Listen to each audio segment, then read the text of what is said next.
Hello students, welcome to the अग्नीज online classes. और आज की क्लास में हम आगे बढ़ाएंगे क्लास 12th बिजनेस स्टडीज़ का chapter financial management. So students, इसके इंट्रोडक्शन पार्ट जो कि हमने कर लिया है, उसमें हमने समझा था कि फाइनेंशियल मैनेजमेंट किस तरह से किसी कंपनी के लिए ज़रूरी होती है। सो आज टॉपिक को आगे बढ़ाते हैं और जानते हैं meaning of business finance. So basically ये बिजनेस फाइनेंस और फाइनेंशियल मैनेजमेंट दोनों एक दूसरे के सिनोनिम्स हैं बेसिकली, और पर्यायवाची बोल सकते हैं, दोनों एक ही चीज़ को बोलते हैं। तो बिजनेस फाइनेंस बेसिकली कोई भी बिजनेस शुरू करना है या किसी बिजनेस को आपको आगे बढ़ाना है तो उसके लिए जो पैसे की ज़रूरत पड़ती है उसी के अरेंजमेंट को बोला जाता है बिजनेस फाइनेंस। सो यहाँ पे डेफिनेशन लिखी है students, it refers to the money required for carrying out the business activities. So यहाँ पर जो भी पैसा आप अपने बिजनेस को आगे बढ़ाने के लिए या अपने बिजनेस को चलाने के लिए लेते हैं, और किसी और से ले लीजिए या अपनी पुरानी सेविंग्स यूज़ कर लीजिए, लेकिन अगर आप बिजनेस में कोई भी पैसा लगाते हैं तो उसको बोला जाएगा business finance. So students, business finance मिल जाने के बाद बेसिकली तीन चीज़ों का बहुत ज़्यादा ध्यान रखा जाता है। याद रखिएगा, ये जो पूरा चैप्टर है ये इन्हीं तीनों चीज़ों के अराउंड घूमेगा। सो यहाँ पे लिखा है इट कंसर्न्स विद, सबसे पहला पॉइंट है इसमें, acquisition of funds. So acquisition basically इसका मतलब हो गया कहीं से भी पैसा आपको अरेंज करना। ठीक है, एक्विजिशन वर्ड का मतलब हो गया अरेंज करना है आपको, मतलब लोगों से लेना है या खुद पैसा अरेंज कीजिए। लेकिन जब भी पैसा आप बिजनेस में लगाएंगे तो उसको बोला जाएगा एक्विजिशन ऑफ फंड्स। और फंड्स क्या होता है, आपने सुना ही होगा, फंड्स मतलब होता है उधार का पैसा। ठीक है, इसको हम बोलेंगे एक तरह का लोन जो कि कंपनी के ऊपर होता है, और एक तरह का क्रेडिट भी आप बोल सकते हो।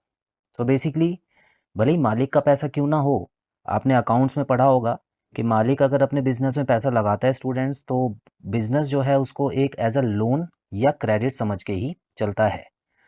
आगे मान लेते हैं कि पैसा मिल चुका अब आपको क्या करना है, यूज ऑफ फंड्स।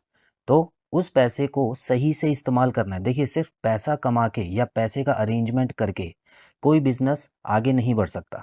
उसको जब तक ये नहीं पता होगा कि उस पैसे का यूज कहाँ पे करना है और उस पैसे से और पैसा और प्रॉफिट कैसे कमाया जाए, जब तक वो फाइनेंशियल मैनेजमेंट सही से नहीं हो पाएगा।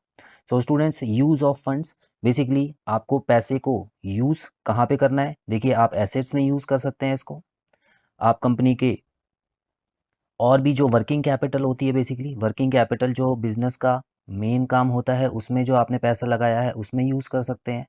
उसके अलावा बिजनेस को ग्रो करने में और बिजनेस को आगे बढ़ाने में, मान लेते हैं आपको कोई नई ब्रांच खोलनी है तो वहाँ पे आप पैसा लगा सकते हैं। लेकिन ब्रांच भी आप देख के खोलनी होगी कि ऐसी जगह ब्रांच ना खुल जाए कि वहाँ पे नुकसान होने लग जाए। और उसके अलावा अगर आपको बिजनेस शुरू करना है तो कहाँ कहाँ पैसा लगाना बहुत ज़रूरी है, ये भी आपको इसमें ध्यान रखना है। सो दो स्टेप हो चुके हैं, पैसा आ गया हमारे पास, उसके बाद हमने पैसा यूज़ भी कर लिया। अब स्टूडेंट्स, पैसा यूज़ होने के बाद जो तीसरा स्टेप होता है वो 1 साल बाद होता है। तो बेसिकली इसको बोला जाता है डिस्ट्रीब्यूशन ऑफ प्रॉफिट। अब आपने मेहनत तो बहुत कर ली, आपने सारी चीज़ें अच्छे से कर ली, अरेंजमेंट भी अच्छे से हो गया, और 1 साल के बाद आपको प्रॉफिट भी मिल गया। अब उस प्रॉफिट को बांटना भी तो पड़ेगा। मैंने इंट्रोडक्शन क्लास में बताया था, हमारे कुछ शेयर होल्डर्स होते हैं, हमारे कुछ डिबेंचर्स होल्डर्स होते हैं, बैंक्स वगैरह होते हैं। तो जहाँ से भी आपने पैसे का अरेंजमेंट किया, अगर आप उनको पैसा नहीं लौटाओगे तो स्टूडेंट्स उनका इंटरेस्ट आपकी कंपनी में धीरे धीरे ख़त्म हो जाएगा। कोई भी व्यक्ति आपको पैसा देता है तो या तो वो इंटरेस्ट लेना चाहेगा या उस पर प्रॉफिट कमाना चाहेगा। सो स्टूडेंट्स, आपको समय समय पर डिस्ट्रीब्यूशन ऑफ प्रॉफिट्स करना बहुत ज़रूरी होगा। पहले तो आपको पैसा कमाना है, उसके बाद उसको लोगों को देना भी है। ठीक है, और डिस्ट्रीब्यूशन ऑफ प्रॉफिट्स बेसिकली अलग अलग तरीके का होता है। फॉर एग्जांपल, जैसे कि मैं शेयर होल्डर्स की बात करूं तो स्टूडेंट्स, सबसे पहले तो इनको डिविडेंड मिल सकता है। ठीक है, डिविडेंड क्या होता है ये सब हम आगे बात करेंगे अच्छे से। वैसे मैं आपको बता देता हूँ, ये प्रॉफिट का वो हिस्सा होता है जो शेयर होल्डर्स को दिया जाता है। और डिविडेंड कोई श्योरिटी पे नहीं होता, ये कोई गारंटी नहीं होती कंपनी की आपको इतना डिविडेंड मिलेगा ही मिलेगा। लेकिन अगर फ़ायदा होता है तो शेयर होल्डर्स को डिविडेंड मिलता है। उसके अलावा उनके शेयर की वैल्यू भी बढ़ती है। ठीक है, तो वैल्यू ऑफ शेयर भी इंक्रीज़ होती है, तो उसमें भी उनको फ़ायदा हो जाता है। मान लेते हैं कि किसी शेयर होल्डर ने 1,000 रुपये का शेयर खरीदा, लेकिन 1 साल बाद क्या हुआ, बढ़ गई, उसकी कीमत बढ़ गई, तो अब वो शेयर जो है वो 1500 रुपये का हो गया।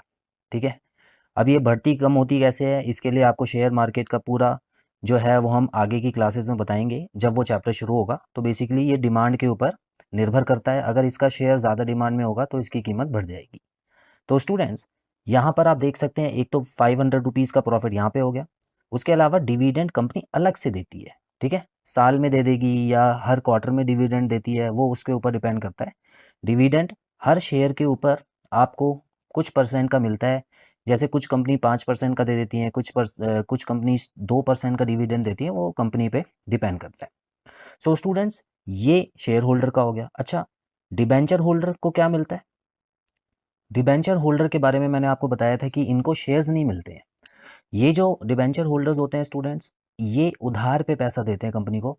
तो जो उधार पे पैसा देगा, इसका मतलब उसको पैसा वापस चाहिए होगा और एक लिमिटेड टर्म में चाहिए होगा। तो मान लेते हैं कि अगर इन्होंने 1 लाख रुपए कंपनी को दिया हुआ है उधार पे, तो ये बोलेंगे कि हमको 1 साल बाद आप 1,10,000 रुपये कन्फर्म दे देना, मतलब 10,000 रुपये का इंटरेस्ट दे देना, बस हम उतने में खुश हैं और हम आपको 1 लाख रुपये देने के लिए तैयार हैं। तो इसमें कंपनी को श्योरिटी देनी पड़ती है। तो कंपनी जो है इसमें 100% 1,10,000 देगी ही देगी। लेकिन इसमें कोई गारंटी नहीं होती है स्टूडेंट्स। अभी मैंने आपको बताया कि ये वैल्यू बढ़ती है, ये वैल्यू कम भी हो सकती है। तो अपने अपने फ़ायदे और नुकसान हैं दोनों चीज़ों के। तो जो पर्सन होता है वो, जो शेयर होल्डर होगा, वो अपने हिसाब से पैसे लगाएगा। अब स्टूडेंट्स कंपनी के पास जब पैसे आ जाते हैं तो उसको कोशिश करके 100% उसको कोशिश करनी है और लोगों को फ़ायदा पहुंचाना है ताकि उसका नाम अच्छा रहे। आपने सुना भी होगा कुछ ऐसी कंपनीज़ हैं जिनके शेयर होल्डर्स बहुत सारे हैं। ठीक है, अब जैसे कि यहाँ पे रिलायंस आप समझ सकते हैं, रिलायंस इंडस्ट्री हो गया, टाटा इंडस्ट्रीज़ हो गया। तो ये ऐसी कंपनीज़ हैं जो काफ़ी सालों से चलती आ रही हैं क्योंकि उनका रेपुटेशन अच्छी है और उन्होंने अपने शेयर होल्डर्स को प्रॉफिट जो है वो काफ़ी दिया है। चलिए अब आगे बढ़ते हैं। तो स्टूडेंट्स यहाँ पर 3 चीज़ें आपको समझ आ गई।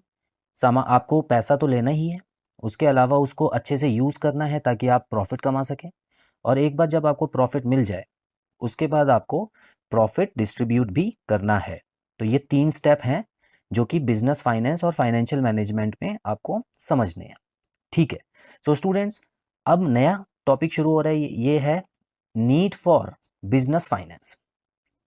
अब ये तो हम आपको आइडिया हो ही गया होगा अभी तक कि भाई ये कंपनी को पैसे क्यों चाहिए होते हैं। ठीक है, तो पैसे कंपनी को कई चीज़ों से कई चीज़ों के लिए ज़रूरत पड़ सकते हैं। जैसे कि सबसे पहला पॉइंट आप देख सकते हैं, to start and establish a business. अगर कोई नया बिजनेस शुरू करना चाहता है तो वो उसको पैसे की ज़रूरत होगी। इसके बारे में हमने इंट्रोडक्शन वाले पार्ट में बात की थी। आगे बढ़ते हैं।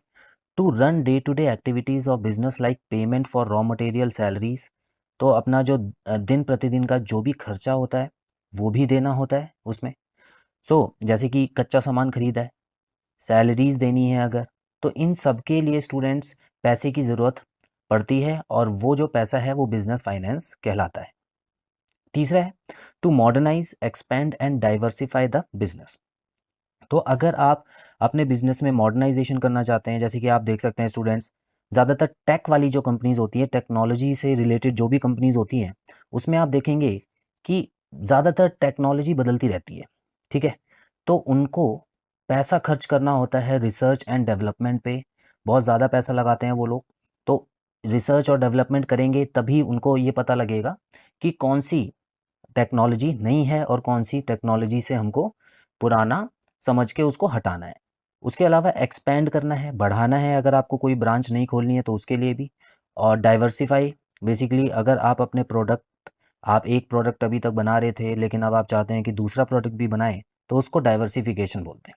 फॉर एग्जांपल मान लेते हैं कि एक कंपनी अभी तक सोप्स बनाती थी, साबुन बनाती थी, लेकिन अब वो चाहती है कि वो शैम्पू भी बनाए क्योंकि उसके साबुन का ब्रांड जो है वो बहुत अच्छा चल रहा है। लोग चाहते हैं कि शैम्पू भी वो बनाए ताकि वो शैम्पू खरीदें, तो उसको बोलते हैं डाइवर्सिफिकेशन। इस तरह से स्टूडेंट्स, जो कंपनी है अपना बिजनेस बढ़ाती है और इसके लिए उसको बिजनेस फाइनेंस की ज़रूरत पड़ती है। आगे बढ़ेंगे। To purchase assets. अब इसके बारे में मैं कई बार आपको बता चुका हूँ। एसेट्स कौन कौन सी होती हैं स्टूडेंट्स? देखिए, टेंजिबल एसेट्स होती है जो विजिबल होती है, बेसिकली जो हम देख सकते हैं। ठीक है, ऐसी एसेट्स, ऐसी संपत्ति जिसको हम देख सकते हैं और छू सकते हैं उसको हम टेंजिबल बोलते हैं। तो यहाँ पर आप देख सकते हैं मशीनरी हो गई, लैंड, बिल्डिंग एटसेट्रा। तो ये सारी एसेट्स कब और कैसे खरीदनी है ये फाइनेंस मैनेजर जो होता है वो डिसाइड करता है और कंपनी फिर उस पर आगे डिसीजन लेती है। एंड इंटेंजिबल एसेट्स, तो कुछ एसेट्स एसेट्स भी होती हैं जो इनविजिबल होती हैं, बेसिकली आपको दिखाई नहीं देंगी। एग्जाम्पल के तौर पे आप देख सकते हैं ट्रेडमार्क्स, पेटेंट्स। ट्रेडमार्क्स हो गया जैसे कोई मार्क होता है, आपको पता है जैसे कि नाइकी का अगर हम लें तो नाइकी का जो साइन है आपने ऐसा देखा होगा, टिक लगा होता है, ठीक है। उसी तरह एडिडास के लिए आपको 3 लाइनें हमेशा नज़र आएंगी इस तरह से। तो स्टूडेंट्स ये इनको ट्रेडमार्क बोलते हैं और ये इंटेंजिबल एसेट्स होती हैं। बेसिकली इनकी भी वैल्यू होती है कंपनी के लिए, लेकिन ये कंपनी को, ये आपको अलग से दिखाई नहीं देगी। बेसिकली ये बस एक छोटे मोटे साइन होते हैं। पेटेंट हो गया, अगर आपने कोई नया सामान बनाया तो उसके लिए पेटेंट करा सकते हैं, तो ये भी एसेट होती है। पेटेंट जिसके पास है वही कंपनी वो सामान बना सकती है, कोई और कंपनी नहीं बना सकती। तो बेसिकली एसेट्स में इन सबको भी गिना जाता है। तो ये इंटेंजिबल एसेट्स जो स्टूडेंट्स यहाँ पर आप देख पा रहे हैं वो भी इसमें बिजनेस फाइनेंस के डिसीजंस में आ जाती हैं। अगला पॉइंट देखेंगे स्टूडेंट्स, देखिए तो इन शॉर्ट मतलब बेसिकली अभी आज की क्लास में जो भी हमने पढ़ा स्टूडेंट्स, वहाँ पे आपको ये समझ जाना बहुत ज़रूरी है कि जो फाइनेंस होता है वो तो is the backbone of the business. तो कोई भी तरह का अगर आप पैसा इकट्ठा कर रहे हो तो वो बैकबोन होगा बिजनेस का, और वही बिजनेस को आगे ले जाने में मदद करता है स्टूडेंट्स। सो आज की क्लास में हमने बिजनेस फाइनेंस के बारे में पढ़ा स्टूडेंट्स, और ये समझा कि बिजनेस फाइनेंस की ज़रूरत क्यों होती है कंपनी को और वो कहाँ कहाँ पैसे को यूज़ करती है।